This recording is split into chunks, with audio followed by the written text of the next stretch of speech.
سوال یہ ہے کہ کیا ترجمہ شدہ ادب جس زبان میں ترجمہ کیا جاتا ہے اس کا حصہ ہے یا نہیں، یا وہ ادب ہے اس کا، یا اسے ہم کیا کہیں گے؟ اس سلسلہ میں سب سے پہلے تو ڈاکٹر صفدر رشید صاحب سے گزارش کروں گا کہ وہ تھوڑا سا اس پر ابتدائی گفتگو کریں اور اپنے خیالات اس کے بارے میں بتائیں۔ بہت شکریہ۔ اور یعنی یہ ایک تو یہ کہ بہت منفرد ہے، یہ بجائے کہ ترجمے پہ بات ہو اسپیسیفک اس پہ، یہ جو بات موضوع ہمارا ہے یہ میں تو اس سے پہلے شاید اس طرح سے انداز سے نہیں سنا۔ اور اس میں یہ ہے کہ اتنی سادہ بات نہیں ہے میرا خیال ہے، اور یہ ہماری پاس سے بات نکلے گی، سوالات کچھ ہوں گے، کچھ میرے ذہن میں وہ چیزیں آئیں گی، تو یوں شاید بات اچھی بن جائے۔ ایک تو میرا خیال ہے کہ کہا بھی جاتا ہے کہ ترجمہ بہرحال ایک قسم کا پیرالل ٹیکسٹ وجود میں آ جاتا ہے۔ ترجمہ ہوتا ہے یقیناً وہ اچھا، ہم میرے ذہن میں ادب ہی رہے گا، ٹھیک ہے جی، ہم جب بات کر رہے ہیں تو میں ادب ہی کو ذہن میں رکھ کے بات جی بالکل، ہم ادب کے دائرے میں رہیں گے، دائرے میں ترجمے کی، جی ہاں۔ تو اس میں ظاہر ہے کہ یا ہمارا فکشن آئے گا یا شاعری سمجھ لیں۔ تو جتنی بھی وجود میں آتی ہیں ترجمے کے ذریعے، چاہے کسی بھی زبان سے اردو میں، یا اردو سے، یا کسی اور زبان سے، خاص طور پہ انگریزی جانتے ہیں زیادہ تر، تو وہ ایک عملی طور پہ تو وہ ٹھیک ہے کہ ترجمہ ہوتا ہے، لیکن وہ اس کا متبادل ہے بھی اور نہیں بھی۔ جیسے میں نے کہا نا کہ سادہ بات نہیں ہے وہ، آپ اپنے ذہن میں ہم کوئی بھی فن پارہ لے آئیں جو معروف ہے دنیا میں کہ اردو میں ترجمہ ہوا، تو ہم اس کو وہی کہہ کے ہم کہیں گے کہ دوستویفسکی کیا ہے، یہ ٹالسٹائی کا ہے، کسی کا بھی ہے، یہ کیٹس کی نظموں کا ترجمہ ہے، کہتے ہم یہی ہیں کہ جیسے وہ ہے، لیکن وہ ہے بھی اور نہیں بھی، اور اس کا اپنا وجود بھی موجود ہے، یعنی متوازی ایک متن بن جاتا ہے۔ تو اس طرح میرا خیال ہے دیکھنا چاہیے۔ اور مثلا جب ہم نے خود ترجمے عالمی کلاسیکی، جب ایم اے کا دور تھا خاص طور پہ پڑھنے شروع کیے، تو ہم یہی کہتے تھے کہ بھئی فلانا ناول چھپ گیا ہے، اس کا کلاسیکی ادب کا میں یہ ایک اہم چیز چھپ گئی ہے، وہ چیز ہم نے جو تھوڑی بہت پڑھی ہوتی تھی، تو جو پتہ چلتا تھا کہ بھئی اس کا ترجمہ اردو میں ہو، تو ہم اس کو وہی ٹیکسٹ سمجھ کے ہی پڑھ رہے ہوتے تھے۔ تو یہ بات تو ہے کہ ہم ذہن میں یہی رکھتے تھے کہ اب جو ترجمہ ہو چکا، فرض کیا ناول ہے یا افسانہ ہے، تو لیکن اب اس میں مترجم نے اس میں اب فرض کیا، ایک سوال میں آپ کے سامنے بھی رکھتا ہوں کہ ایک متن ہے، اس کا فرض کیا 5 یا 10 لوگوں نے ترجمہ کر دیا، ایسا ہے نا، ایسے ٹیکسٹ بھی ہیں، تو وہ سب میں بہرحال فرق موجود ہوگا۔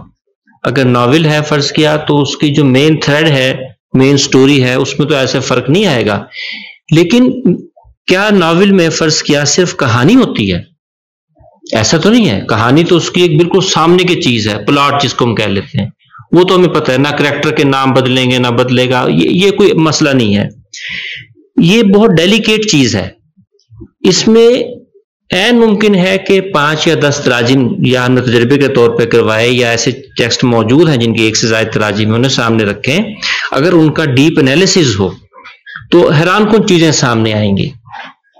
مثال کے طور پہ اسلوب جو ہے وہ بھی تو ایک چیز ہے نا، کوئی بھی بڑا فن پارہ جو ہے اس میں اسلوب اتنی ہی اہمیت رکھتا ہے، سمجھ لیں، جتنا وہ مواد اس کا ہے، کنٹینٹ ہے، جو شاعری ہو چاہے وہ ہو، تو اسلوب کی بھی تو اپنی اہمیت ہے۔ اسلوب کہاں تک آیا؟ کیا اس میں اسلوب بھی ٹرانسفر ہوا ترجمے میں، جو کہ ادب میں ہم سمجھتے ہیں، شاعری میں تو ناممکن بات ہے، اور اس میں کسی حد تک تھوڑا بہت ہم خیال رکھ سکتے ہیں، وہ جو تھوڑا بہت بھی خیال رکھنے سے کس حد تک آیا ہماری زبان میں، ہماری زبان اور اس جو ٹیکسٹ تھی اس کی زبانوں میں کتنا فرق ہے کہ وہ چیز آ ہی نہیں سکتی، کلچر ڈیفرنسز ہیں، سارا کچھ۔ چلیے یہ بھی قابل قبول ہے کہ یہ سب چیزیں ہم قاری کو پہلے سے علم ہوتا ہے کہ بھائی یہ کلچر بھی مختلف ہے، ٹیکسٹ بھی مختلف ہے، دور بھی مختلف ہے، اور پلاٹ اس کا ہو گیا۔ لیکن سوال یہ ہے کہ کہیں ایسا تو نہیں ہو گیا کہ کریکٹر کے بارے میں جو ایک امیج ہے جو اوریجنل ٹیکسٹ میں موجود ہے کریکٹر کے بارے میں، ٹھیک ہے، کریکٹر کی اس کی ساری موجود ہوگی، کریکٹرائزیشن ساری موجود ہے جو اوریجنل ناول کی ہے، سورس ٹیکسٹ کی ہے. تو ٹارگٹ ٹیکسٹ میں یعنی مترجمہ متن میں ایک کریکٹر کے بارے میں تاثر قائم تھا. ہر بات لفظوں میں نہیں آیا کرتی، بہت سی چیزیں ہوتی ہیں جو ان بٹوین لائنز ہوتی ہیں. رائٹر کے ذہن میں ہے کہ ایک خاص طرح کا امیج کسی کریکٹر کے بارے میں دینا چاہتا ہے، مترجم کو ممکن ہے پتہ ہی نہ چلے اس بات کا، یا الٹ بھی کر لے، یہ بھی ہو سکتا ہے. یہ بہت نازک معاملہ ہے. یعنی اس انداز سے آج متون کو دیکھنے کی ضرورت ہے. اس پہ میں نے کچھ عرصہ پہلے ایک آرٹیکل لکھا تھا، اور مجھے لگتا ہے کہ شاید وہ پہلا آرٹیکل تھا اردو میں. تو اچھا، انگریزی میں بھی یہ چیز جو ہے ابھی زیادہ نہیں آئی. 20-25 سال سے ڈسپلن قائم کہہ لو کی بات ہونی شروع ہوئی ہے، ٹرانسلیشن کرٹیسزم. ٹھیک ہے، اس پہ چند کتابیں آئی ہیں ابھی، یعنی پہلی کتاب بھی کوئی 2000 کے آس پاس ہے، جرمن سے اردو انگلش میں ترجمہ ہوئی. آپ اسے دیکھ لیں کہ انگلش میں کام اب ہوا. تو اس لیے ایک دور تھا جب تراجم ہوئے ویسٹ میں، یہاں اب بات آ گئی ہے کہ تراجم ہوئے تو ان کا انالیسس ہو، ڈیپ انالیسس. یہ جو آج کا سوال ہے یہ اس سے بھی متعلق ہے، اس لیے مجھے خوشی ہو رہی ہے کہ ہم آج محض ترجمے کی افادیت پہ، ترجمے کی تاریخ پہ بات نہیں کر رہے، بلکہ اس انداز سے بھی سوال کر رہے ہیں جو یابی سیال صاحب نے موضوع رکھا ہے. تو اس انداز سے ابھی میں صرف ایک بات آپ کو کہی ہے، میرا خیال ہے کہ یہ تھاٹ پرووکنگ ہوگی کہ مترجم جو ہے وہ کس حد تک خیال رکھ سکتا ہے کہ کریکٹرائزیشن جو ہے، حتیٰ کہ پلاٹ کے بارے میں، اس کے تھیمز کے بارے میں جو وہ کہنا چاہ رہا ہے، ممکن ہے مترجم اس کا الٹ ہی ہمارے ذہن میں تاثر ہو. تاثر بھی تو ایک بہت اہم چیز ہے نا، صرف پلاٹ اہم نہیں ہے. فرض کا اس کی بات کریں تو شاعری کی تو بات ہی چھوڑ دینا، وہ تو پتہ نہیں کیا کچھ سے کچھ. مثال کے طور پہ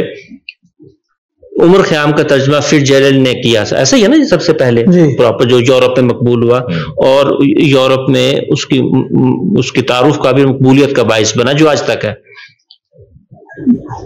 کتنی کنی آتی تھی، عربی فارسی بھی،